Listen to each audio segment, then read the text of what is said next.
The people who drain you alive.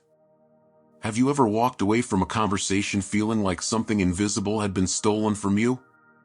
Not your wallet, not your phone, something harder to name. Your energy. Your confidence. Your sense of reality. You stood there thinking, what just happened? And the worst part was, you couldn't explain it to anyone else without sounding paranoid or oversensitive. That feeling, that quiet, creeping confusion, has a name. And by the time you finish this book, you will never mistake it again. There is a certain kind of person who moves through the world like a slow leak in a tire. You don't notice the damage right away. At first, everything seems fine, better than fine, actually. They are charming. They are magnetic. They make you feel chosen. They look you in the eye with an intensity that makes you think, this person really sees me. And you open up. You trust. You invest. And then, slowly, almost imperceptibly, the air begins to go out of you. By the time you realize what's happening, you're flat on the ground wondering how you got there. This book is about those people. Not as monsters, though some of what they do is monstrous, but as a psychological phenomenon that is far more common, far more sophisticated, and far more dangerous than most of us are taught to recognize. We live in a culture that romanticizes intensity and mistakes control for passion, manipulation for devotion, and cruelty for honesty. That cultural blindness costs people years of their lives. It costs them relationships, careers, mental health, and sometimes even their identity. The research is staggering. Studies suggest that narcissistic personality disorder affects somewhere between 1% and 6% of the general population, but that statistic is almost certainly an undercount, because narcissists rarely seek diagnosis. They don't believe anything is wrong with them. And beyond the clinical diagnosis, there exists a vast gray zone of people who don't qualify as full narcissists but who carry enough narcissistic traits, enough toxic behavioral patterns, to cause serious damage to everyone around them. These are the difficult bosses, the manipulative partners, the emotionally unavailable parents, the friends who leave you feeling worse every single time you see them. You have met these people. You may be living with one right now. What makes this subject so urgent and so poorly understood is that toxic people don't look like what we imagine. We picture someone obviously cruel, someone with a sneer and a cold laugh. But the reality is far more unsettling. The most dangerous narcissists are the ones who make you feel guilty for doubting them. They are the ones who cry when you confront them, who rewrite history so skillfully that you start to question your own memory, who surround themselves with admirers as proof that they couldn't possibly be the problem. The problem, they will make sure you understand, is always you. This book will change that. It will give you the language to name what you've been experiencing. It will show you, through real-world examples and psychological research, exactly how these patterns work, why narcissists behave the way they do, what drives them underneath the surface, and how they manage to hook even the most intelligent and self-aware people. But more than that, it will give you tools. Practical, tested, psychologically grounded techniques for protecting yourself, for setting boundaries that actually hold, for healing from the damage that toxic relationships leave behind, and for rebuilding a life where you are no longer available to be someone else's emotional resource. By the time you reach the final page, you will understand why you felt responsible for someone else's happiness. You will understand why you kept forgiving behavior that hurt you, why you doubted your own perceptions, why leaving felt impossible even when staying felt unbearable. You will understand the mechanics of gaslighting, love bombing, triangulation, and emotional withdrawal, not as abstract concepts, but as lived experiences you will be able to recognize in real time. And that recognition, that moment of clarity, is where your power begins. This is not a book about hating anyone. It is not a book about revenge or bitterness or writing people off. It is a book about seeing clearly. Because when you see clearly, when you can look at a pattern of behavior and call it by its real name, you stop being a victim of it.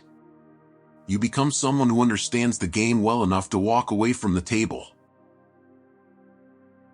Chapter 1: The Mask and the Void, Understanding What a Narcissist Really Is.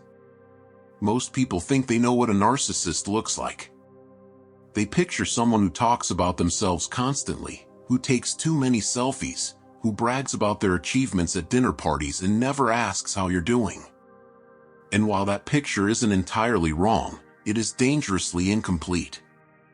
Because if narcissism were that obvious, that easy to spot, nobody would stay in relationships with narcissists for years. Nobody would hire them, marry them, follow them, or defend them. The truth is that real narcissism, the kind that causes lasting psychological damage to the people around it, is far more subtle, far more seductive, and far more complex than a person who simply loves the sound of their own voice. The word narcissism comes from the Greek myth of Narcissus, a young man of extraordinary beauty who fell in love with his own reflection in a pool of water and wasted away staring at it, unable to look away. What most people forget about that myth is that Narcissus wasn't happy. He was trapped. He was consumed by an image he could never actually possess, because the moment he reached out to touch it, it shattered. That detail matters more than people realize, because it captures something essential about the psychological reality of narcissism. Underneath the grandiosity, underneath the arrogance and the entitlement, there is not a person overflowing with self-love. There is a person who is terrified that they are fundamentally empty. This is the central paradox of narcissism, and understanding it will change the way you see every narcissist you have ever known. Psychologists describe it this way: the narcissist has constructed an elaborate false self, a polished, powerful, admirable persona, as a defense mechanism against an underlying sense of worthlessness that was usually formed in early childhood. Something happened to them very early on. Maybe they were raised by a parent who was emotionally unavailable, or who was also narcissistic, or who alternated between excessive praise and brutal criticism with no predictable pattern. Maybe they were never allowed to be ordinary, to fail, to feel sad without being told to stop. Whatever the origin, they learned that their true self, the vulnerable, uncertain, needy human being underneath, was unacceptable. And so they buried it. They built something else on top of it. Something impressive. Something that would never need anyone, never feel afraid, never be wrong. The clinical term for this is narcissistic personality disorder, or NPD, and it is formally defined by a constellation of traits: a grandiose sense of self-importance, a preoccupation with fantasies of unlimited success or power or brilliance, a belief that one is special and can only be understood by other special people, a need for excessive admiration, a sense of entitlement, a tendency to exploit others, a lack of empathy, envy of others, or a belief that others are envious of them, and a pattern of arrogant behavior and attitudes. Read that list carefully. Notice what is conspicuously absent from it. Happiness, contentment, peace. Because these are not things narcissists typically experience, no matter how confident they appear. Consider the case of a man, let's call him Daniel, who was described by his co-workers as the most charismatic person in any room he entered. He was funny, articulate, and visionary. He had a way of making whoever he was speaking to feel like the most important person in the world, for about 5 minutes. Then his attention would drift to someone more useful, someone with higher status, and the person he'd just been charming would find themselves suddenly invisible without knowing why. Daniel rose quickly through his company, collecting allies and admirers the way other people collect frequent flyer miles. But behind the scenes, something different was happening. His assistant was crying in the bathroom twice a week. His junior colleagues had learned to take meticulous written records of every conversation because Daniel had a habit of denying things he had clearly said and blaming others for decisions he had made. His wife had stopped telling friends when he'd done something hurtful because every time she tried to describe it, she couldn't quite make it sound bad enough. It sounded almost reasonable when she said it out loud. That is the signature of a skilled narcissist. The damage is real, but it resists description. One of the most important concepts you need to understand is something called narcissistic supply. This is the term psychologists use to describe the attention, admiration, validation, and emotional reactions that narcissists require in order to maintain their false self. Think of it as fuel. Without it, the false self begins to crack, and the terrifying emptiness underneath starts to show. This is why narcissists are so relentlessly focused on how they are perceived, not because they are confident, but because their entire psychological architecture depends on constant external reinforcement. They are not self-sufficient. They are, in fact, profoundly dependent, just not on the things that healthy people depend on, like genuine connection, mutual respect, or inner peace. They depend on your reaction. Your awe. Your fear. Your love. Even your anger. Any strong emotional response from you confirms their significance, and that is all they are really after. This is why arguing with a narcissist is so exhausting and so pointless. When you argue, you are not engaging in a rational exchange of views. You are providing supply. Your frustration, your raised voice, your tears, these are all confirmation that you care deeply about what they think, which is exactly what they need. A woman named Sandra learned this after 3 years with a narcissistic partner. She had spent those years trying to make him understand how his behavior affected her. She wrote letters. She made lists. She cited specific examples with dates and times. She brought it up calmly. She brought it up tearfully. She brought it up in therapy. And every single time, by the end of the conversation, she found herself apologizing to him. It wasn't that he was a skilled debater. It was that the conversation itself was a trap, a game being played on terrain he had designed, with rules that only he knew, toward an outcome that was always going to be the same. The moment she stopped trying to make him understand and simply stopped responding, stopped reacting, stopped performing her pain for him, he escalated. Because silence, to a narcissist, is starvation. It is also crucial to understand the spectrum of narcissism, because not every toxic person in your life will have a diagnosable personality disorder. Psychologists today talk about subclinical narcissism, vulnerable narcissism, covert narcissism, and communal narcissism, all of which look different on the surface but share the same underlying dynamics. The covert narcissist, for instance, does not brag. They are quiet, often appearing humble or even self-deprecating. But they are intensely preoccupied with how they compare to others, deeply resentful of anyone who receives more recognition than they do, and extraordinarily skilled at playing the victim. The communal narcissist presents as selfless and generous. They volunteer, they advocate, they make grand gestures of kindness, but their giving is always performing. It is always for an audience. Take away the audience and the giving stops. Here is a technique that therapists sometimes recommend when you are trying to assess whether someone in your life has narcissistic tendencies. Pay attention to what happens when they are not the center of attention, when something good happens to you that has nothing to do with them, or when you simply say no. These 3 moments are diagnostic in a way that ordinary behavior never is. A person with healthy self-esteem can celebrate your success without inserting themselves into it. They can hear the word no without treating it as an act of aggression. They can sit in a room where someone else is being admired and feel genuine happiness for that person rather than a compulsion to redirect the spotlight. Watch for those moments. They will tell you more about a person's character than years of ordinary interaction ever could. The myth that narcissists are secretly suffering underneath, that they are just wounded children who need enough love to heal, is one of the most dangerous ideas in popular psychology, not because it is entirely untrue, but because it is dangerously incomplete. Yes, narcissists are often wounded. Yes, something real was damaged in them, usually very early. But that wound does not excuse the behavior, and more importantly, it does not mean that your love is the medicine. the research on treating narcissistic personality disorder is sobering.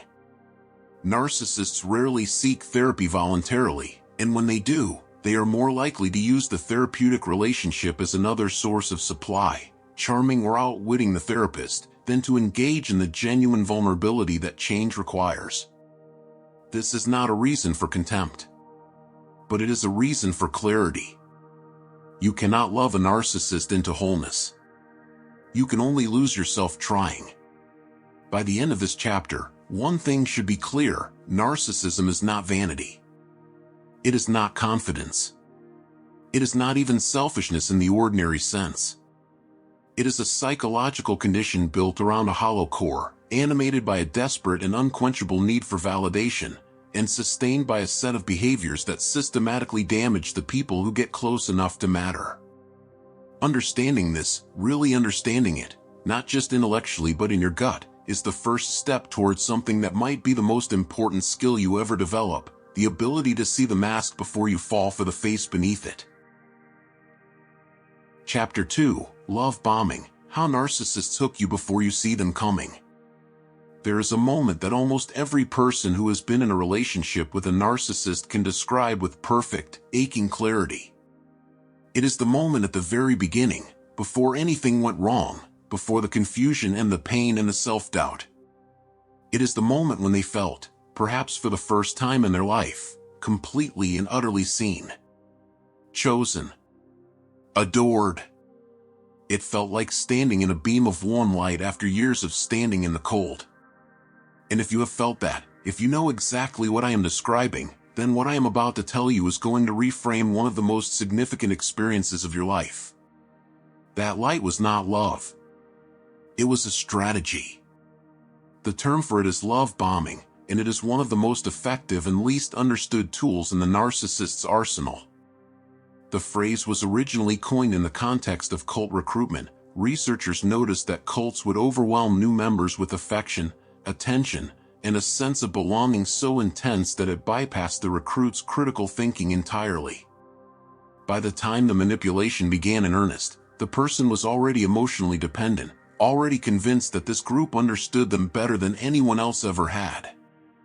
Narcissists do the same thing in intimate relationships, in friendships, in professional mentorships, and sometimes even in family dynamics, often without any conscious awareness that they are doing it. The behavior is so deeply ingrained, so reflexively deployed, that many narcissists genuinely experience it as love. That is what makes it so convincing. That is what makes it so dangerous. Love bombing looks like this: they text you good morning before you've even had coffee. They remember the name of your childhood dog from something you mentioned once, briefly, in passing. They tell you within the first few weeks that they've never met anyone like you, that you're different from everyone else they've known, that talking to you feels like coming home. They make grand plans for the future: the trip you'll take together, the life you'll build, the inside jokes you'll have when you're old.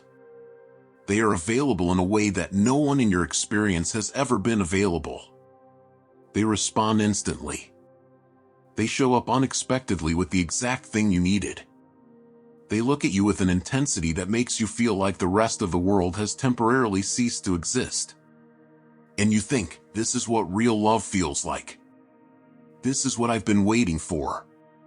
What I didn't know before is that I was settling. The psychological mechanism being exploited here is well documented. Human beings have a powerful need for attachment. It is wired into us at a neurobiological level, a survival mechanism that goes back to our earliest ancestors who could not survive alone. When someone meets that need with overwhelming force, when they flood the attachment system with what feels like total acceptance and total attention, the brain responds by releasing dopamine and oxytocin in quantities that are frankly difficult to reason against. Neurologically, falling for a love bomber is not unlike developing a dependency on a substance. The feeling is real. The biochemical response is real. What is not real is the person who is producing it. Consider the story of a woman named Elena, a 34-year-old architect who described herself, before she met her narcissistic partner, as someone with good instincts about people. She had never been naive, Never been the kind of person who fell fast. But Marcus changed that within 6 weeks. He drove 2 hours to bring her soup when she mentioned she had a cold, over text, without even saying she felt terrible. He learned the names of every person important to her and asked about them by name. He cried, actually cried, when she told him about a painful period in her childhood, and said that it made him angry that she had ever been made to feel that way. She told her best friend, "He makes me feel safe in a way I didn't know I could feel safe." 18 months later, she was sitting in a therapist's office trying to understand why she felt like a stranger to herself, why she had stopped seeing her friends, why she had learned to read his moods before she read her own, and why the same man who had cried for her pain had spent a year making her feel that everything she felt was an overreaction. What Elena experienced in that transition, from the dazzling early phase to the confusing, destabilizing middle phase, is what psychologists call the idealization evaluation cycle, and it is the heartbeat of narcissistic relationships. The love bombing is the idealization phase. You are perfect, you are special, you are everything. The devaluation phase begins so gradually that most people cannot identify the exact moment it started. A comment that is slightly too sharp. A cancellation with an excuse that doesn't quite add up. A coldness that appears without warning and lifts just as inexplicably. A moment when the full beam of their attention, which you have come to need the way you need sunlight, is redirected at someone else and you find yourself doing anything, to get it back. That desperation is not weakness.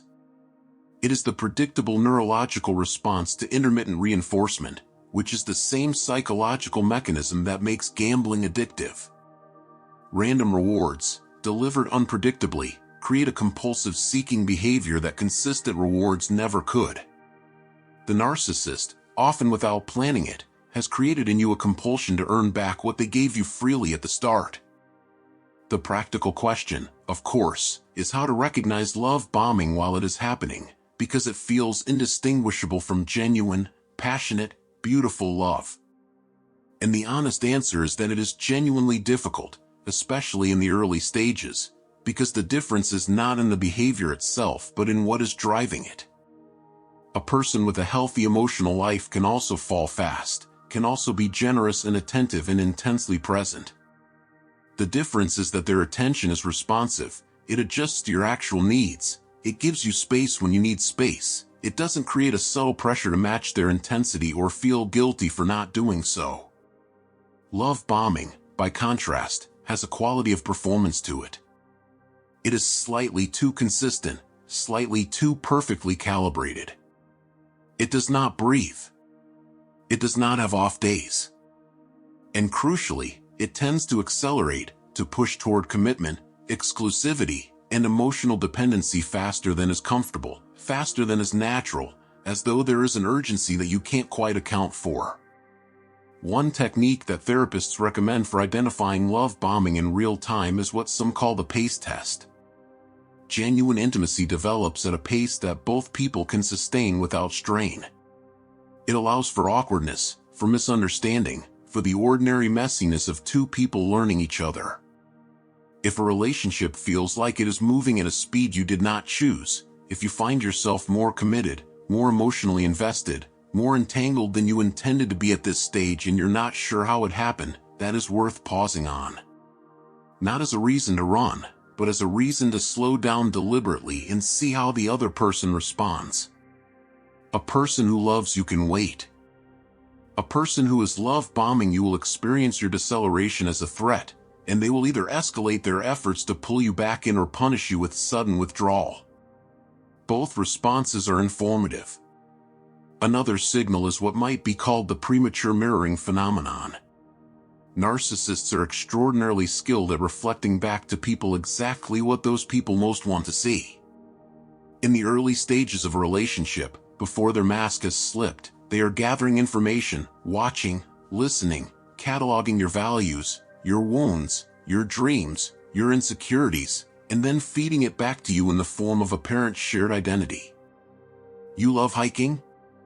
They've always felt most alive in nature. You had a difficult relationship with your mother? They understand completely, they have the same wound. You value loyalty above all else? They have never betrayed a single person who trusted them. This is not coincidence. It is a map being drawn of your interior world, and it will be used later, not to love you better, but to know exactly where to press. The aftermath of love bombing is something that takes years for many people to fully metabolize, not because they are foolish but because the experience was neurologically and emotionally formative in ways that don't simply evaporate when the relationship ends. Many survivors of narcissistic relationships describe a grief that confuses them. They know the relationship was damaging, they know they are better without it, and yet they miss it with an intensity that feels disproportionate, even embarrassing. What they are grieving is not the person as they actually were, but the person they appeared to be during the love bombing phase. They are grieving something that never existed outside of a performance. And there is a particular cruelty to that kind of grief, because it is a mourning for something you cannot even fully defend having lost. Understanding love bombing does not mean becoming closed. It does not mean approaching new relationships with suspicion or refusing to let anyone in. It means developing a different kind of attention, the kind that watches not just how someone treats you in the shining early moments, but how they handle the moments that aren't shining. How do they respond when you disagree? When you're having a bad day and you're not your most charming self? When you say you need a little space? When something good happens to you that they had no part in? These are the questions that reveal character far more reliably than the grand gestures ever will. Because grand gestures are easy. Being consistently decent when there's nothing to perform for, that is where the real person lives. Chapter 3. Gaslighting, when they make you doubt your own mind. There is a particular kind of confusion that is unlike any other. It is not the confusion of a difficult math problem or an ambiguous situation. It is the confusion of standing in a room where you know, with absolute certainty, that the window was open, and being told by someone with complete calm and total conviction that the window has always been closed, that you never opened it, that you have a habit of misremembering things, and that they are worried about you because this is not the first time.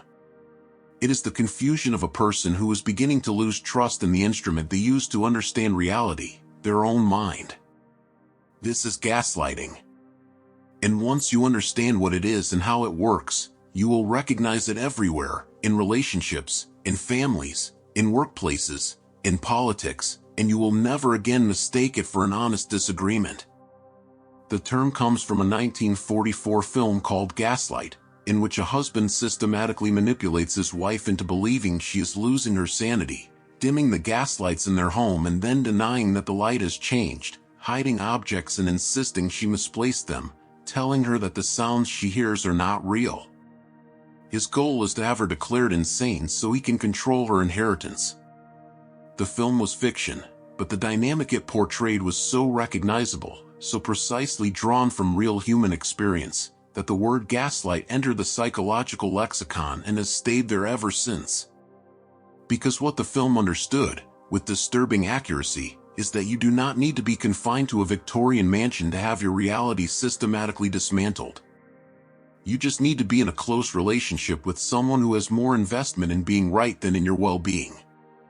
Gaslighting operates through a set of tactics that are distinct but overlapping, and that tend to escalate over time as the gaslighter tests and then expands the boundaries of what they can make the other person accept. The first and most fundamental tactic is flat denial. You say, "You told me you would be home by 7.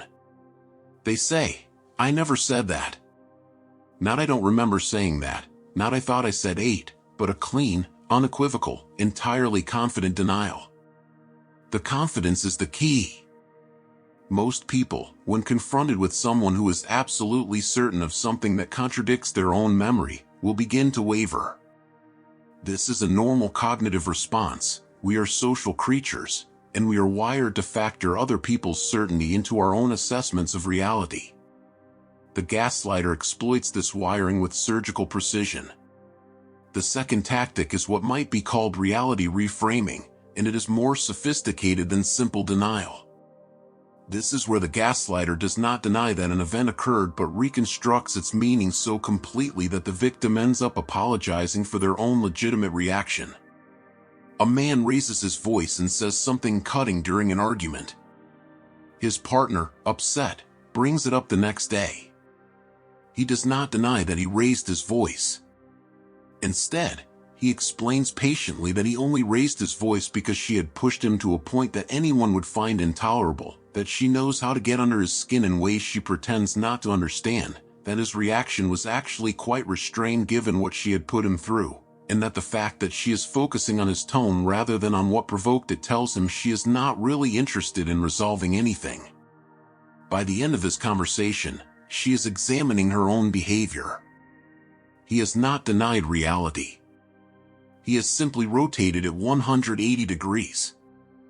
A woman named Claire spent 4 years in a marriage that she describes now, with the clarity of hindsight, as a masterclass in reality reframing. She remembers one evening in particular, a dinner party at which her husband made a joke at her expense in front of their friends. It was a small thing, she told herself. He often joked. But this joke revealed something private, something she had told him in confidence during a vulnerable moment, and he delivered it with a smile while their friends laughed and she sat very still, feeling something cold move through her chest. Later, at home, she brought it up quietly. He looked at her with what she can only describe as genuine confusion and said, "You're upset that I made our friends laugh? You're upset that people enjoy being around us?" He told her she had always had a tendency towards social anxiety and he had been worried for some time that it was getting worse. He suggested, with evident concern, that she might want to talk to someone. She went to bed that night not angry at him, but afraid for herself. 3 years later, she was sitting in an actual therapist's office, not because she was losing her mind, but because she had finally found the courage to describe what was happening to someone outside the relationship, and that someone had put a name on it inside of 5 minutes. The third tactic is trivializing, which is the gaslighter's response to emotional expression. You feel hurt, or angry, or afraid. You express it. And they look at you, sometimes with impatience, sometimes with theatrical weariness, sometimes with that particular brand of condescending concern that is somehow worse than open contempt, and they tell you that you are too sensitive, that you are overreacting, that a normal person would not be upset by this, that they cannot possibly walk on eggshells around your feelings every moment of every day. Over time, the person on the receiving end of this tactic learns to pre-trivialize their own emotional responses. They catch themselves feeling something and immediately run it through a filter. Is this a reasonable thing to feel? Would a normal person feel this? Before long, they are not only doubting their perceptions, they are doubting their right to have any response to those perceptions at all. What makes gaslighting so insidious, and so difficult to identify from the inside, is that it accumulates. No single instance is enough to alarm a reasonable person. One misremembered conversation could genuinely be a misremembering. One moment of being told you're overreacting could be a fair observation. One reframing of an argument could reflect a legitimate difference in perspective. It is only when you zoom out, when you look at the pattern across months and years rather than at individual moments, that the shape of what has been happening becomes visible. And by that point, the damage has usually been significant, because the process of gaslighting does not just distort specific memories or specific reactions. Over time, it erodes the entire structure of a person's self-trust. They stop relying on their own perceptions as valid data about the world. They begin to outsource their reality to the gaslighter. And an outsourced reality is a leash. There is a technique that therapists working with gaslighting survivors often teach called reality anchoring, and it is exactly what it sounds like. It involves creating and maintaining external records of your own experience as a counterweight to the distortions being applied to it. This can be as simple as keeping a private journal, not a diary of feelings, but a log of specific events, specific words, specific dates and times. What was said? What happened? What you observed? The act of writing it down does two things simultaneously. It creates a record that the gaslighter cannot retroactively edit, and it reinforces your trust in your own perceptions by giving them a physical existence outside your head. Many survivors have described the experience of reading back through old journal entries as a profound and disorienting form of validation, a return to a version of events that they had been nearly convinced to abandon. Another anchoring practice involves confiding in at least one trusted person outside the relationship. This is something gaslighters instinctively work to prevent. They tend to gradually isolate their targets from friends and family, framing it in ways that seem reasonable or even loving. He worries about the influence your friend has on you. She thinks your sister doesn't really understand your relationship. They need you to understand that the people around you don't see your full potential the way they do. This isolation is not incidental. It is structural. An isolated person has no external reference points for their own reality, which means the gaslighter's version of events becomes, by default, the only version available. Maintaining even one relationship with someone who knew you before, someone who can reflect back to you who you are and what you have said and what they have observed, is an act of profound self-preservation. It is also worth understanding the difference between gaslighting and ordinary conflict, because they can sometimes look superficially similar. People in healthy relationships also disagree about what was said, also sometimes feel that their partner is overreacting, also sometimes offer alternative interpretations of events. The difference lies in intent and pattern. In a healthy disagreement, both people are trying to arrive at a shared understanding of the truth. There is flexibility, there is acknowledgement of the other's perspective, and there is a genuine willingness to be wrong. In gaslighting, there is no such flexibility. The goal is not shared truth. The goal is the other person's capitulation. And the pattern, unlike the occasional miscommunication of healthy relationships, is consistent and directional. It always moves toward the same conclusion, which is that the gaslighter is right and the other person's perception is defective. Perhaps the most important thing to understand about gaslighting is what it does to a person's relationship with themselves in the long run. The external relationship eventually ends, one way or another. The gaslighter moves on or is left behind. But the internal damage persists with a stubbornness that surprises many survivors. They find themselves, months or years later, still second-guessing their own perceptions in situations that have nothing to do with the person who gaslight them. They apologize preemptively, they over-explain their feelings, they brace for dismissal whenever they express a need. They have internalized the gaslighter's voice so completely that they no longer need the gaslighter present to be gaslit, they do it to themselves. Recognizing this internalized voice, learning to distinguish it from their own actual thoughts, and systematically rebuilding trust in their own experience, this is the real work of recovery. Not just leaving. Not just understanding what happened. But returning, painstakingly and with enormous patience, to the radical and simple idea that what you perceive is real, what you feel is valid, and what you remember happened.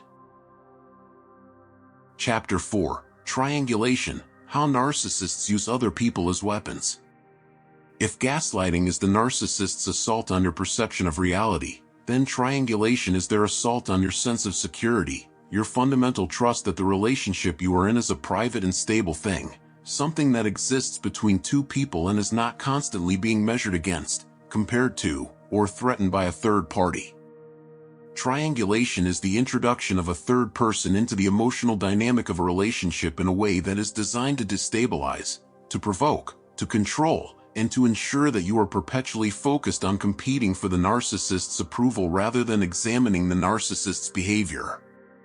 It is one of the most effective manipulation tactics ever devised, and it works so reliably because it exploits something that is not a weakness but a profound human strength, the capacity to care deeply about whether the people we love choose us. The word triangulation comes from geometry, the technique of determining a point's position by measuring it in relation to two other fixed points. In psychological terms, it describes a relational dynamic in which two people's connection is constantly mediated, monitored, or disrupted by a third. therapists first began mapping this dynamic in the context of family systems theory, where it often appears as a pattern in which a parent pulls a child into an alliance against the other parent, or where a couple's unresolved conflict is perpetually deflected through a third family member who becomes, without ever choosing it, the carrier of the system's tension.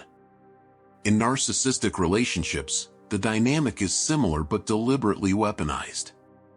The third party is not an accident. They are a tool. Triangulation shows up in many forms, and learning to recognize all of them is important because the most dangerous ones are not obvious. The most obvious form is the introduction of a romantic rival, real or implied.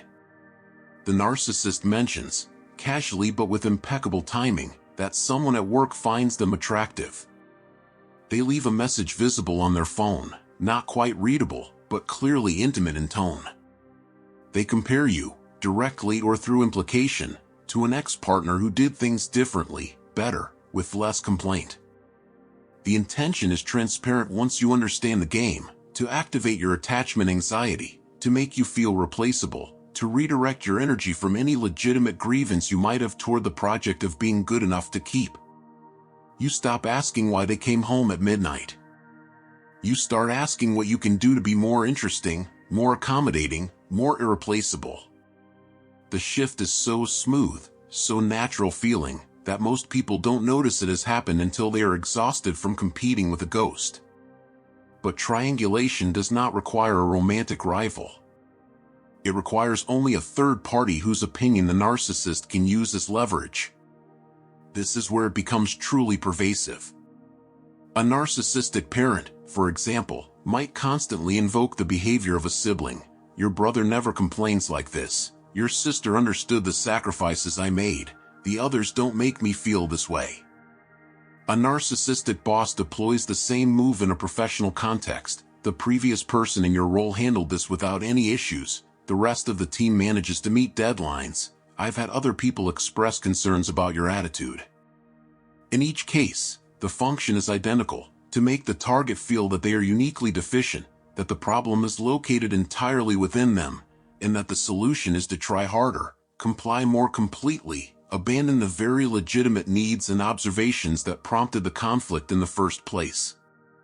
A man named James grew up with a narcissistic mother who was a masterclass in sibling triangulation. He and his sister were never enemies. In fact, they clung to each other through their childhood in the way that children in chaotic households often do, but their mother worked systematically to prevent any stable alliance between them. When James did something well, his mother praised him in front of his sister in a way that was clearly designed to provoke envy rather than celebrate achievement. When his sister excelled at something, the same dynamic operated in reverse. Whenever one of them showed signs of genuine closeness to the other, a private joke, a shared confidence, an afternoon spent together, their mother found a way to insert herself, to create conflict between them, to ensure that neither child felt entirely safe in the other's company. James did not understand this pattern until he was well into his 30s and in therapy. What he had experienced as a normal, if difficult, family dynamic was in fact a carefully maintained system of control in which his mother was always the central point, and her children's love for each other was always a potential threat to that centrality.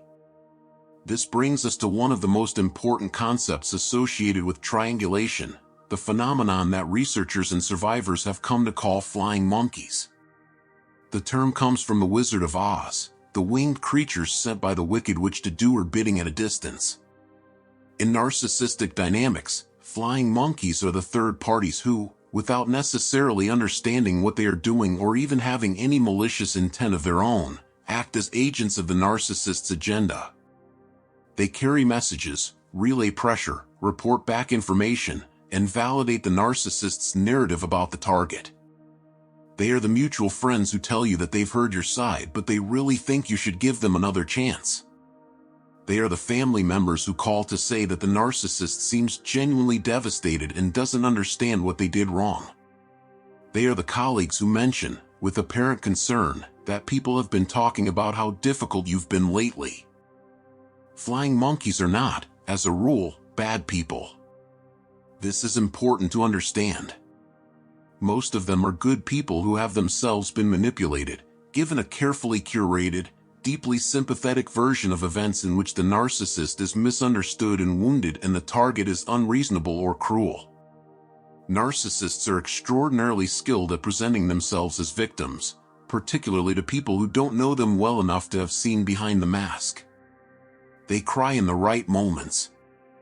They express bewilderment with convincing authenticity. They recruit sympathy with the same talent for reading people that they used to love bomb their target in the first place. The result is a social environment in which the target of the narcissist's behavior finds themselves isolated and questioned, while the narcissist is surrounded by defenders who are genuinely convinced they are helping. The technique for handling flying monkeys, once you've identified them, requires a counterintuitive discipline. Don't explain yourself to them. The instinct, when someone approaches you with the narcissist's narrative, is to defend yourself, to lay out the real story, to provide evidence, to correct the record. This is understandable, but it is largely futile and sometimes counterproductive. A flying monkey who is deeply invested in the narcissist's version of events will not be converted by your account of it. They will simply carry your response back to the narcissist, who will use it as fresh material. The more effective approach is a response that is courteous, unrevealing, and brief. You are not required to justify your experience to people who were not present for it and who have been given only one side of a story designed to make you look like the problem. There is another form of triangulation that receives less attention but is in many ways the most psychologically damaging, what might be called the phantom rival. This is when the narcissist implies the existence of competition, of alternative options, of other people who are available and interested and less complicated, without ever specifying who these people are. It is the vague mention of someone who really gets them. It is the comparison to a general category of people who wouldn't react the way you're reacting. It is the casual allusion to how much easier things were before, to a previous version of their life where they were happier. The phantom rival cannot be confronted because they have no name, no face, no concrete form. They cannot be disproven. They exist only as a feeling, a cold, persistent unease, a background hum of inadequacy that makes you work harder, argue less, need less, and be grateful for whatever attention is directed your way. A practical technique for building resistance to triangulation is what might be called the comparison audit. When you find yourself changing your behavior, suppressing a need, or feeling suddenly inadequate in response to something the narcissist has said about another person or implied about your replaceability, pause and ask a specific set of questions. What exactly was said? What behavior does it seem designed to produce in me? Is the comparison being made accurate, fair, and relevant? Am I adjusting my needs to accommodate a real problem, or am I adjusting them to manage someone else's discomfort with my having needs at all? These questions don't always produce immediate clarity, but the habit of asking them interrupts the automatic response that triangulation is designed to trigger, the knee-jerk contraction of self that replaces legitimate self-advocacy with anxious compliance. It is worth pausing to consider why triangulation works as reliably as it does, because understanding the mechanism is part of dismantling it. At its core, triangulation exploits attachment anxiety, the fear, present to varying degrees in most people and to a very high degree in people who experienced inconsistent care in childhood, that love is conditional and withdrawal is always possible. The narcissist, who has been studying you since the love-bombing phase and who knows exactly where your vulnerabilities are located, deploys the third party precisely at the point of maximum psychological impact. They know whether your deepest fear is abandonment or inadequacy or humiliation or invisibility, and they select their triangulation accordingly. The romantic rival, the favored sibling, the better employee, each is a key cut for a specific lock. Understanding which lock is yours, which fear is being activated, does not make the feeling disappear, but it does allow you to observe it rather than be entirely consumed by it. And that distance, however small, is the beginning of freedom. What triangulation ultimately creates, when it operates over a long period of time, is a person who has lost their sense of unconditional worth, who has come to experience their own value as something that must be perpetually earned and is never finally secured. They become hypervigilant to social comparison, anxious about their replaceability, and deeply uncomfortable with conflict because conflict always seems to carry the implicit threat of replacement. They become, in other words, exactly what the narcissist needs them to be: compliant, insecure, and too busy managing their own anxiety to look clearly at what is being done to them. Recognizing this pattern, in your past, in your present, in the specific texture of your own anxieties, is not a small thing. It is the kind of recognition that changes the shape of everything that comes after it. Chapter 5: The Empathy Trap: How Your Compassion Becomes Their Currency. There is a cruel irony buried at the heart of most narcissistic relationships, and once you see it, you cannot unsee it. The people who end up most deeply entangled with narcissists are not, as a rule, weak people, or naive people, or people lacking in intelligence or self-awareness. They are, more often than not, people with an abundance of exactly one quality: empathy. The capacity to feel what another person feels, to take their pain seriously, to believe that understanding someone is a path toward helping them. In the architecture of a healthy relationship, empathy is the foundation of everything good, of intimacy, of repair, of genuine love. But in a relationship with a narcissist, your empathy is not a foundation. It is a door left unlocked, and they will walk through it every single time. To understand why empathy makes people vulnerable to narcissistic manipulation, you first have to understand what empathy actually is at a neurological and psychological level. Empathy is not simply the intellectual recognition that another person has feelings. It is a more embodied, more visceral process, the capacity to simulate another person's internal state within your own nervous system, to feel a version of what they feel as though it were happening to you.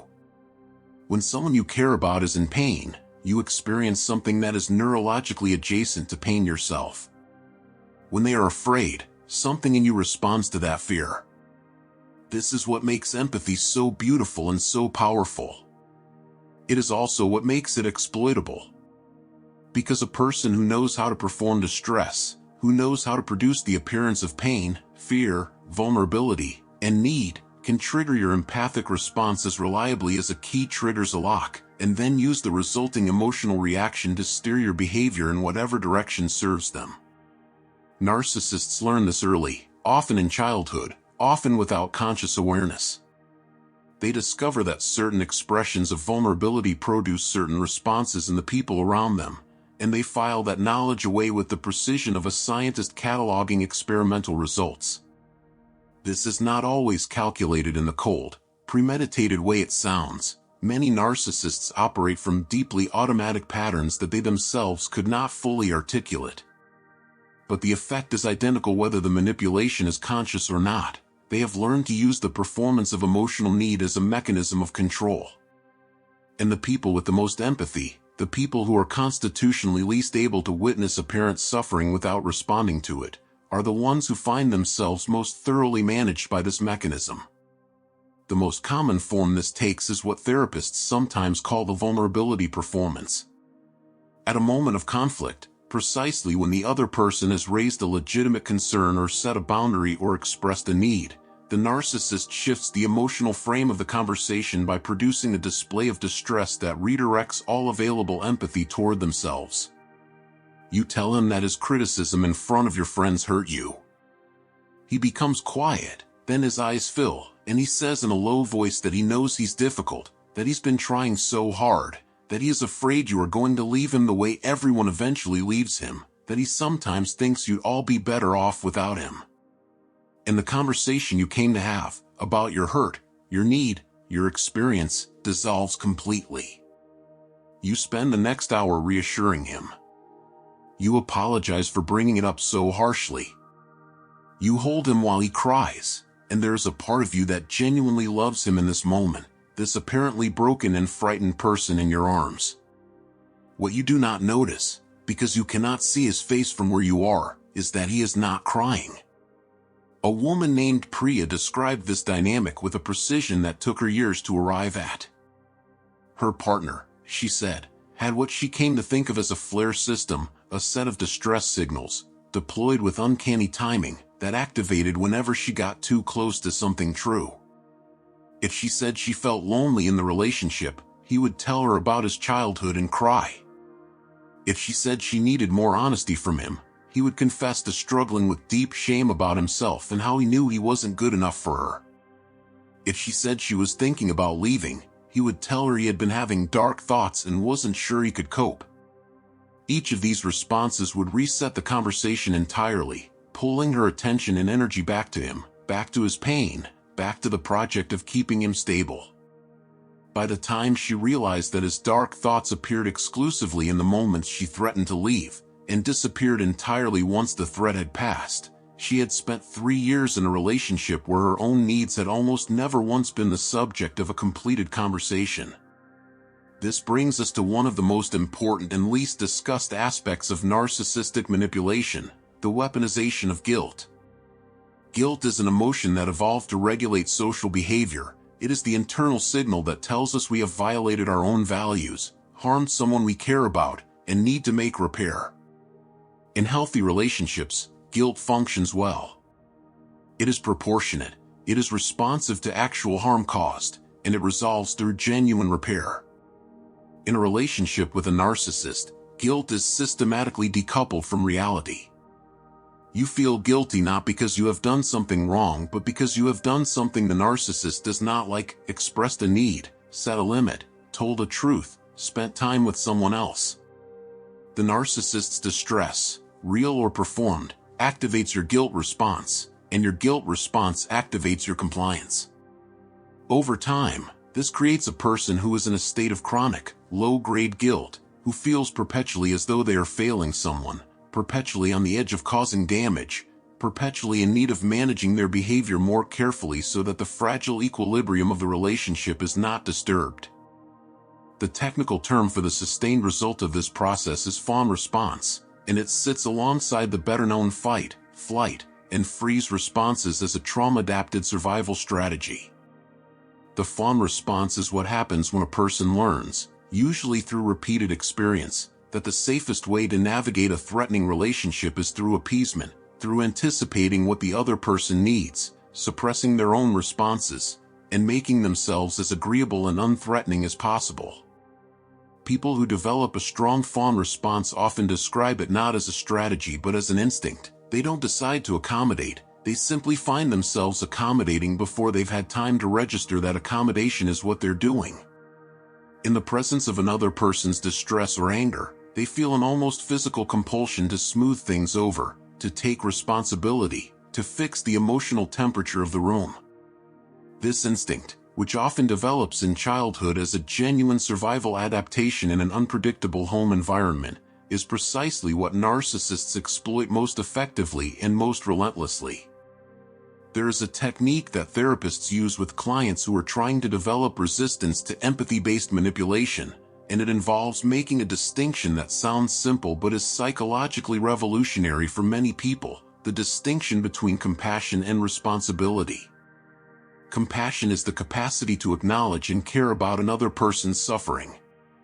Responsibility is the obligation to fix it.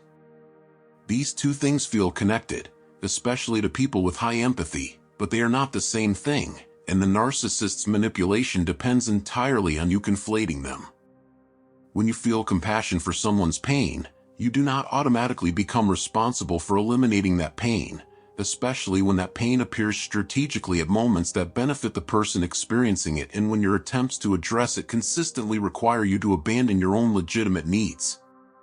Compassion can coexist with a clear-eyed assessment of whether distress is genuine, whether your intervention is actually helpful, and whether the pattern of whose needs get prioritized in this relationship is sustainable.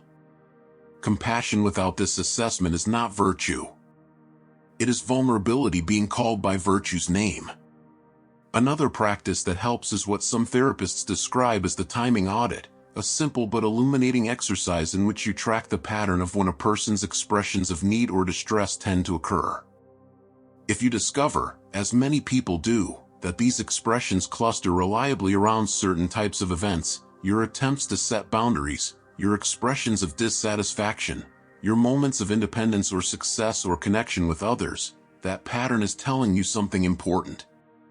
Genuine emotional need does not schedule itself around the inconvenience of other people's boundaries. Genuine vulnerability does not resolve itself the moment the threat of consequence is withdrawn.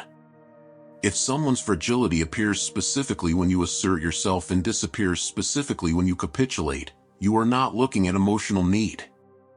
You are looking at a control mechanism wearing emotional need as a costume. It is also crucial to understand the role that hope plays in keeping empathic people trapped in these dynamics. The moments of genuine seeming vulnerability, even if they are performed, produce in the empathic observer a hope that this is the real person, that underneath the difficult behavior is someone wounded and real who could be reached by enough love and patience.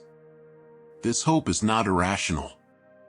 Human beings are complex, and the capacity to change is real, and the instinct to believe in people's potential for growth is one of the things that makes community and love and civilization possible. But hope, in the context of a narcissistic relationship, is the most expensive thing you own. Because it is what keeps you present for the next cycle of the pattern, and the cycle after that, and the one after that, each time believing that the glimpse of vulnerability you just saw was the turning point, the breakthrough, the beginning of something different. Understanding that hope is not a character flaw, but that it requires the partnership of discernment, the ability to measure hope against evidence over time rather than against feeling in the moment, is one of the central challenges of recovering your own judgment after a narcissistic relationship. The deepest damage that the empathy trap causes is not the individual instances of manipulation, painful as each of them is. It is what happens to a person's relationship with their own compassion over time. Many survivors of narcissistic relationships describe emerging from them with a damaged capacity for empathy, not because they have become cold, but because their empathy has been so thoroughly used against them that they have developed a kind of reflexive suspicion of it. They feel someone's pain and immediately question whether they are being manipulated. They want to help and immediately distrust the impulse. They have learned, at a cost that nobody should have to pay, that their greatest strength was exploitable, and that knowledge changes something in them permanently.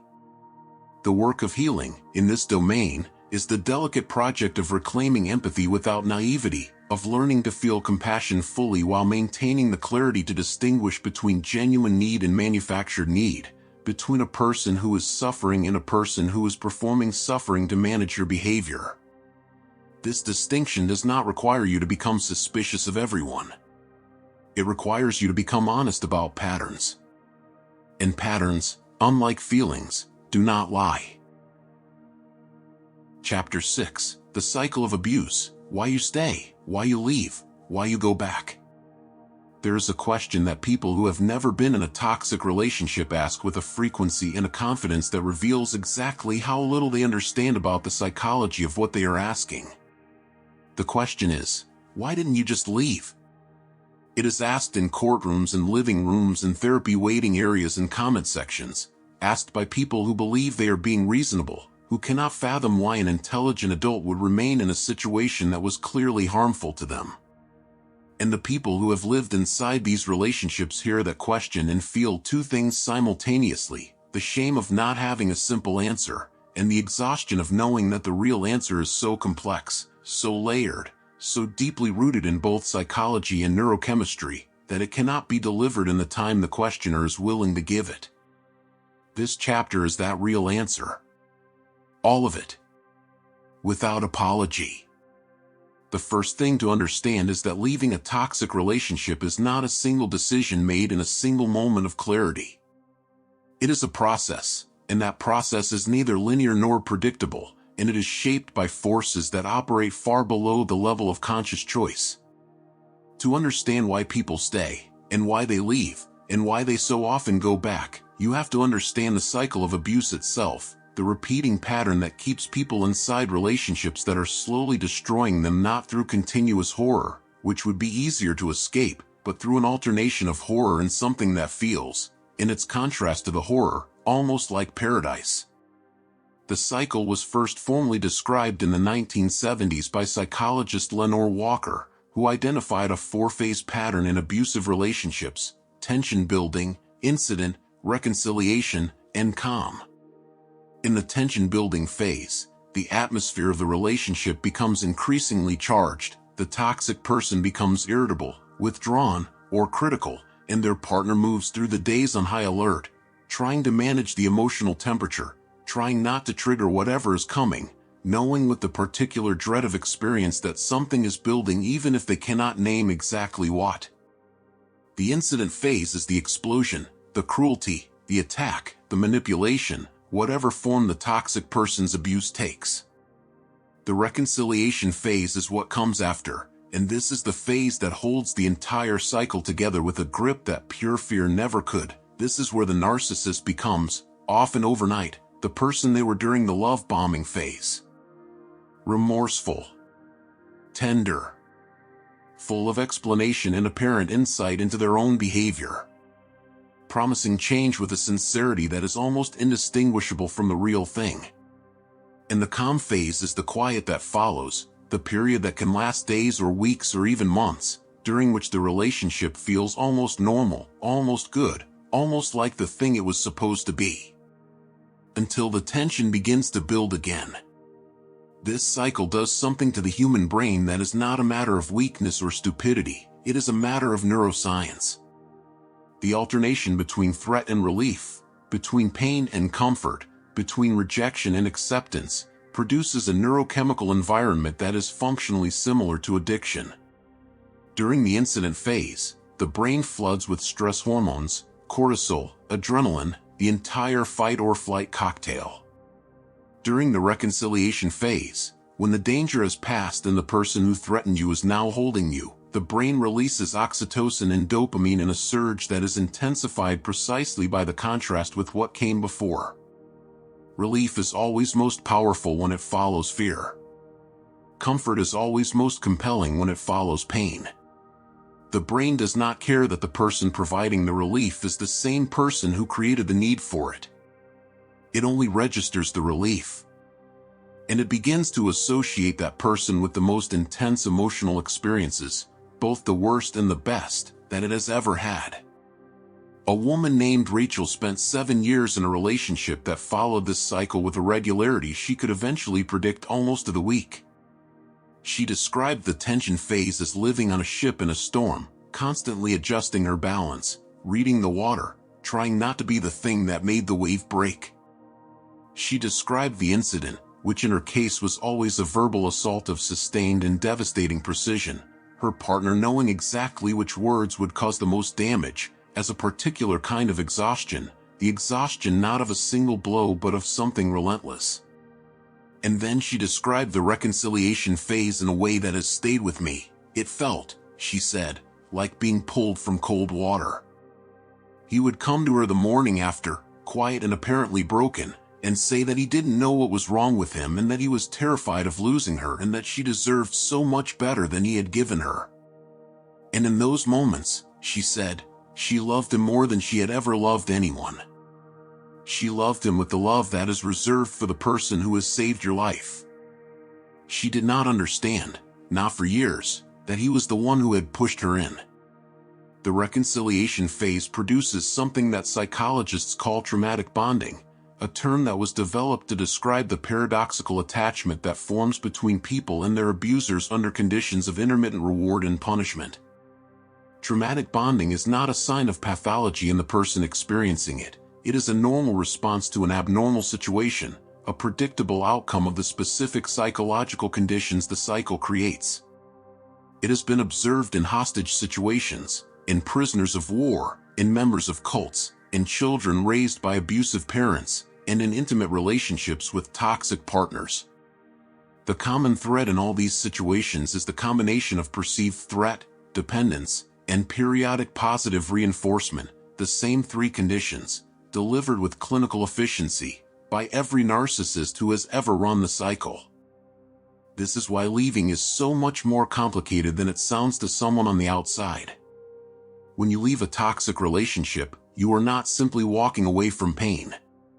You are walking away from the most intense attachment your nervous system has ever formed, away from the only source of the specific relief that your nervous system has come to crave, and into a withdrawal that is both emotional and neurochemical. The early period of leaving a narcissistic relationship often feels worse, not better, than staying, not because it is worse in any objective sense, but because the brain is responding to the removal of its primary source of dopamine and oxytocin with the same distress it would experience if any addictive substance were suddenly withdrawn. The flatness, the emptiness, the obsessive return of thought to the person who hurt you, the sudden inability to feel pleasure in things that used to matter, these are not signs that you made the wrong decision. They are signs that your brain is recalibrating after an abnormal chemical environment. They pass. But while they are happening, they are powerful enough to send many people back to exactly where they came from. And then there is the hope. We already discussed hope in the context of the empathy trap, but it deserves a separate examination here because in the cycle of abuse it operates with particular force. The reconciliation phase does not just provide emotional relief, it provides evidence. Evidence that the person you love actually exists, that the tender, remorseful, apparently self-aware version of them is real, that the behavior that hurt you is not the whole of who they are. This evidence is not entirely false, which is what makes it so effective.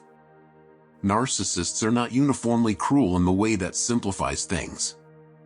They are capable of moments of genuine warmth, genuine humor, genuine apparent connection, and the survivor, who has not stopped loving the person, who never stopped believing in the person they glimpsed at the beginning, seizes these moments as confirmation that staying, trying harder, being more patient, is justified. The hope is not delusional. It is based on real moments.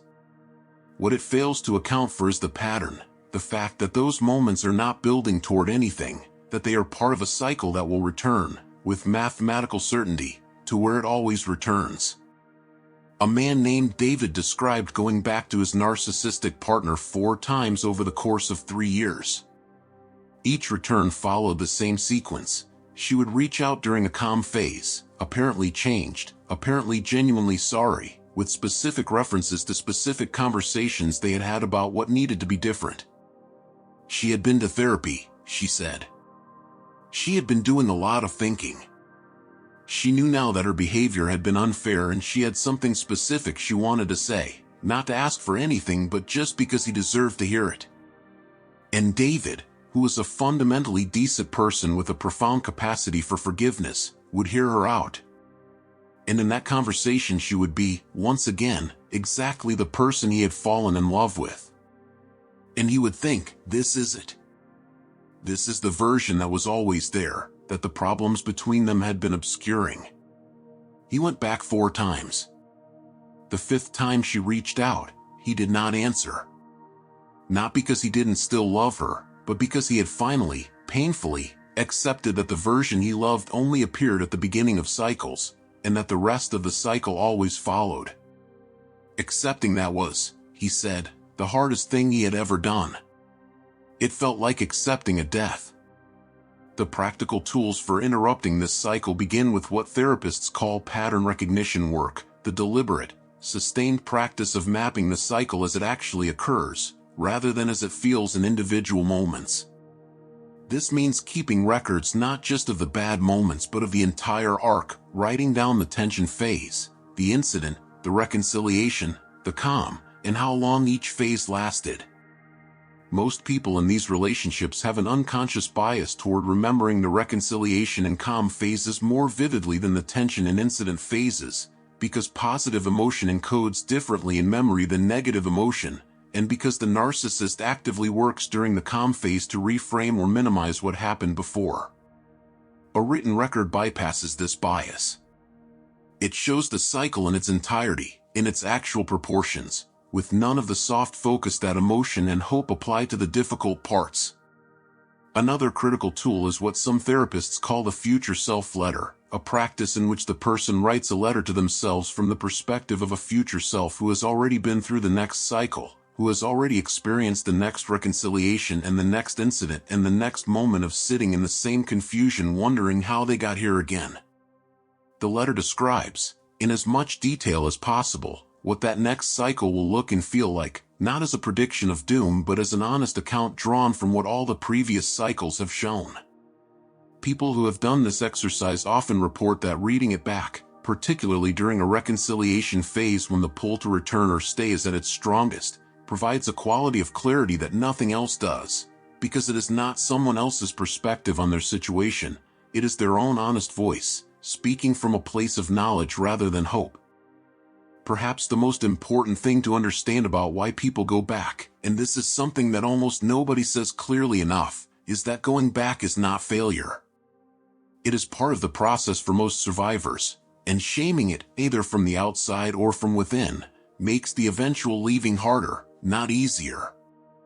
Every return teaches something. Every cycle that is witnessed with even slightly more awareness than the last one is a cycle that builds the knowledge base from which leaving eventually becomes possible.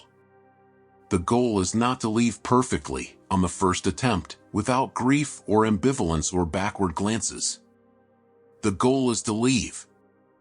And for most people, that goal is reached not in a single dramatic moment of decision but through an accumulation of cycles, an accumulation of patterns recognized, an accumulation of hope tested against evidence until the evidence finally, undeniably, wins. What waiting for that moment feels like from the inside, the slow tipping of the scales, the gradual shift in which the grief of staying finally outweighs the grief of leaving, is one of the most private and underappreciated experiences a person can have. It is quiet. It does not announce itself. One day you simply notice that when they reach out during the calm phase, something in you is slower to respond than it used to be. Something in you, some small and newly careful part, is watching the pattern rather than inhabiting the moment. And that watching, that tiny, fragile, hard-won capacity to observe rather than be swept away, is the beginning of the end of the cycle. Not the end itself, perhaps, but the beginning of it. Conclusion: the other side of clarity. There is a moment that every survivor of a narcissistic relationship eventually reaches, though almost none of them can see it coming while they are still inside the fog. It is not a dramatic moment. It does not arrive with fanfare or with the clean emotional resolution that movies have trained us to expect from endings. It arrives quietly, often in the middle of something ordinary, washing dishes, walking to work, sitting in traffic, and it feels less like triumph than like the slow return of something you had forgotten was yours. A sense of yourself. A trust in your own perceptions. A knowledge, tentative at first and then increasingly solid, that you are going to be all right. Not because the damage didn't happen. Not because the person who caused it has changed or been held accountable or even fully understood what they did. But because you have finally, at significant cost, learned to see clearly. And clear sight, once genuinely acquired, is very difficult to take away. This book has moved through the landscape of narcissistic and toxic relationships with a specific intention, not to catalog cruelty for its own sake, but to illuminate the mechanics of something that operates most effectively in the dark. We began with the mask, that polished, magnetic false self that the narcissist constructs over the hollow place where a stable identity should be, and we understood that the grandiosity and the entitlement and the apparent confidence are not the expression of a person who loves themselves too much but of a person who, at the deepest level, does not believe they are lovable at all. That understanding does not excuse what they do. But it does release us from the most painful misreading of our experience, the belief that if we had only been enough, things would have been different. They would not have been different. Because the problem was never you.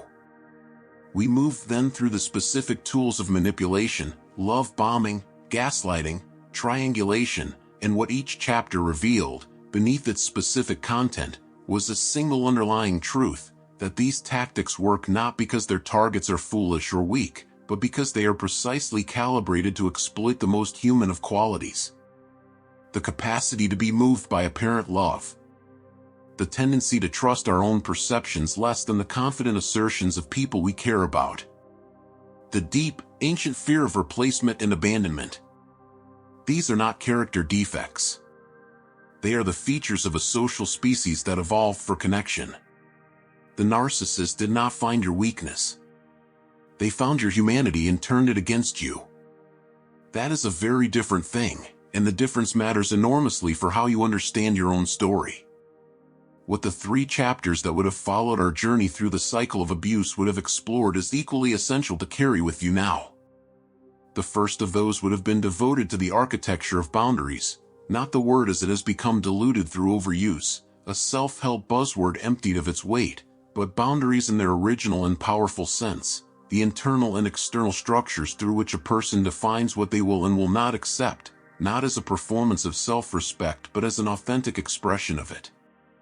Because the most important discovery that survivors of narcissistic relationships make, often in therapy and often with considerable surprise, is that their boundary failures were rarely failures of knowledge. They knew, somewhere, that something was wrong. They knew, somewhere, that what was being asked of them was too much. What they lacked was not information but permission, the internal sense that their own needs were legitimate enough to protect, that saying no was something they were allowed to do without owing an explanation that would inevitably be dismantled. Learning to set boundaries after a narcissistic relationship is not primarily a skill-building exercise. It is a permission-granting exercise. It is the slow, sometimes excruciating work of deciding that you are worth defending. The second of those chapters would have addressed something that receives far too little attention in conversations about recovery: the experience of narcissistic abuse in professional and family contexts. We tend to discuss these dynamics predominantly in the language of romantic relationships, but the workplace narcissist and the narcissistic parent create damage that is in many ways more complicated to address, because the relationship cannot simply be ended.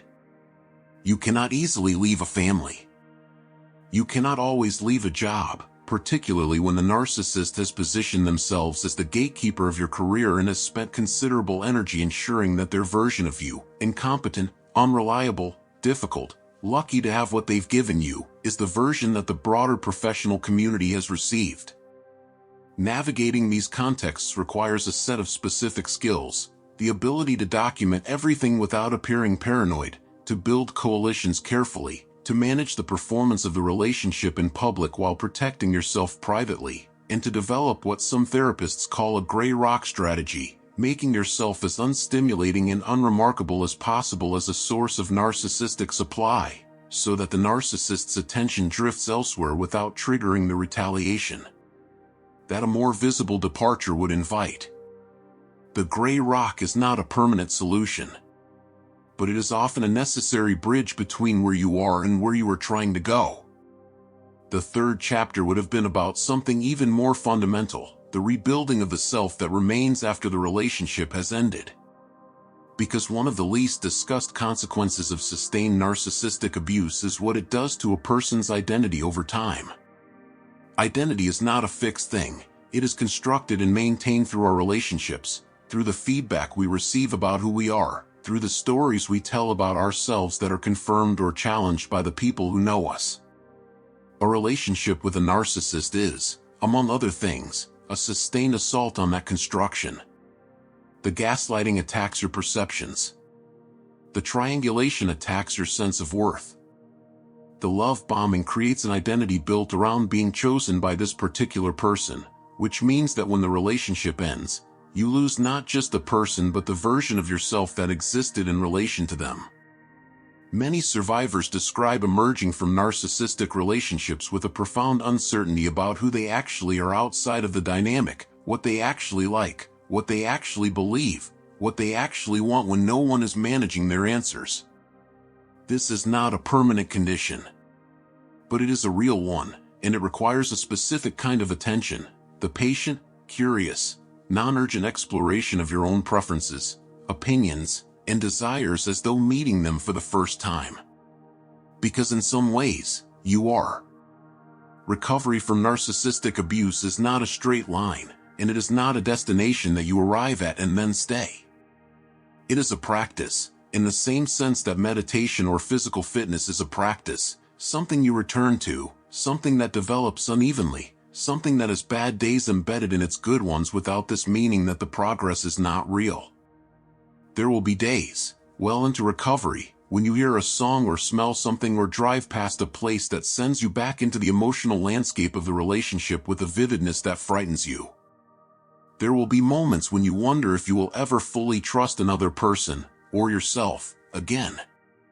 There will be new relationships, friendships, romances, professional connections, in which you find yourself bracing for manipulation that is not coming, reading faces for signs of contempt that are not there, apologizing for needs that are entirely reasonable.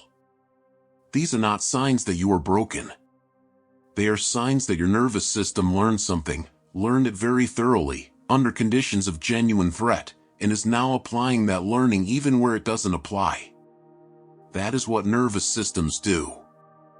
It takes time, and often the help of a skilled therapist, to teach them the difference between a past that was real and a present that is safe.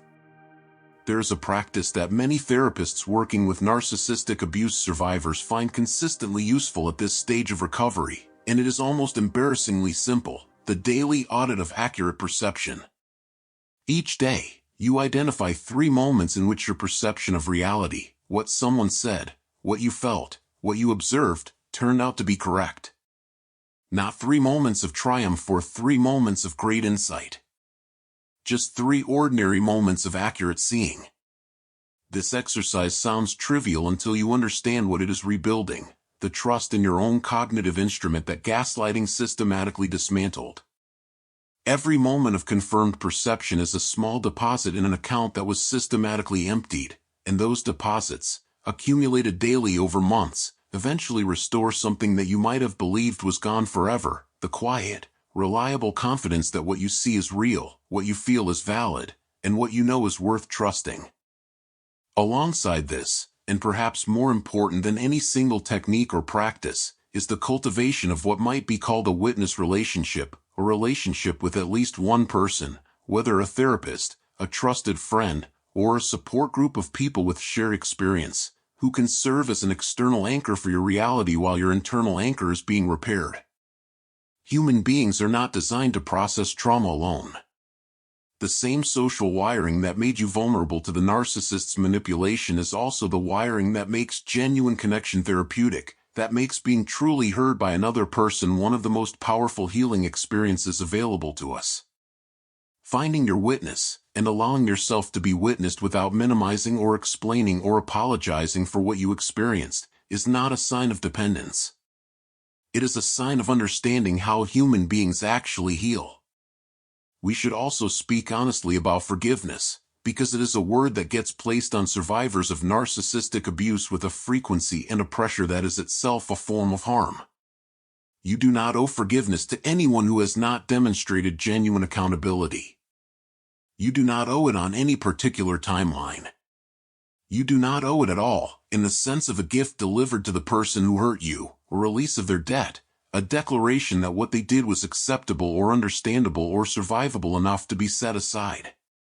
What forgiveness means, in the context of healing from narcissistic abuse, is something entirely internal and entirely for you: the gradual release of the narrative in which what happened to you is still actively happening, in which the person who hurt you is still living rent-free in the center of your daily experience, in which your present life is still being organized around a past that deserves to stay in the past. That kind of forgiveness is not a gift to them. It is a reclamation. It is the decision, made again and again until it holds, that they have already taken enough of your time and energy, and that what remains of your life is going to be spent on something other than them. What comes after the clearing, after the pattern recognition and the boundary work and the identity rebuilding and the slow return of self-trust, is something that is harder to describe because it is not a problem being solved but a life being lived. People who have come through narcissistic relationships and done the work of genuine recovery often describe a quality of presence in their lives that they did not have before, not in spite of what happened to them, but in a complicated relationship with it. They know things now that cannot be unknown. They see things that people who have not had this experience cannot yet see. They recognize manipulation earlier, they trust their instincts more reliably, they have a clarity about what they will and will not accept that is not rigidity but hard-won discernment. They have paid an enormous price for these things. But the things themselves are real, and they are useful, and they belong entirely to the person who earned them. You picked up this book, or found this material, for a reason. Perhaps you are in the middle of something you cannot yet fully name, feeling that particular confusion of a person whose reality is being managed by someone else. Perhaps you have recently left, and you are in that strange, painful, disorienting early freedom that feels more like loss than liberation. Perhaps you left long ago and are still carrying the residue of it, still learning the shape of what happened and what it means for who you are now. Wherever you are in this, what I want to leave you with is this: the confusion you felt was not stupidity. The love you gave was not weakness. The time it has taken you to understand is not failure. You were navigating something genuinely complex, designed specifically to disorient, wielded by someone who had been practicing this their entire life. The fact that you are here, reading this, trying to understand, that is not a small thing. That is the beginning of everything. See clearly. Trust what you see. And build your life accordingly.